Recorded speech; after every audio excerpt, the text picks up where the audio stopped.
જય શ્રી કૃષ્ણ. શ્રીમદ ભગવદ્ ગીતા શ્લોક નંબર 2.65. પ્રસાદે સર્વ દુઃખાનામ હાનિ અશ્ય ઉપજાયતે પ્રસન્ન ચેતસઃ હિ આશુ બુદ્ધિ પર્યવ ઉષ્ઠિતતે. અહીંયા ભગવાન કહે છે કે અંતઃકરણ પ્રસન્ન થતાં સર્વ દુઃખોનો અભાવ થઈ જાય છે. એટલે જ્યારે ઇનર હેપીનેસ આવી જાય છે ત્યારે મેજિક થાય છે.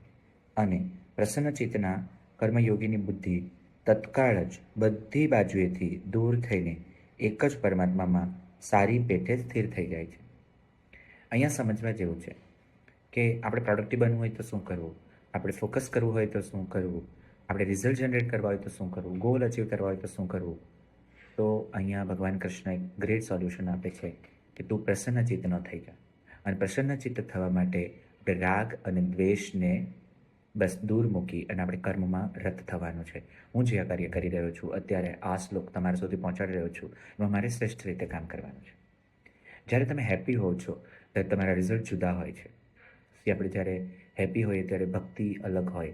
આપણે કોઈ મેરેજ હોય ત્યારે હેપી હોઈએ ત્યારે મેરેજની પણ આખી ઓરા અલગ બનતી હોય. હેપી હોઈએ અને જો આપણે કોઈક કામ કરીએ તે કામની પણ એનર્જી ડિફરન્ટ હોય છે. સો પ્રસન્ન ચિત્ત થવું બહુ જરૂરી છે. અને એના માટે તમારે માત્ર એક જ વસ્તુ કરવાની છે. કોઈક વસ્તુ સાથે બહુ અટેચ પણ નથી થઈ જવાનું, કોઈ વસ્તુ સાથે બહુ ઝઘડો પણ નથી કરવાનો.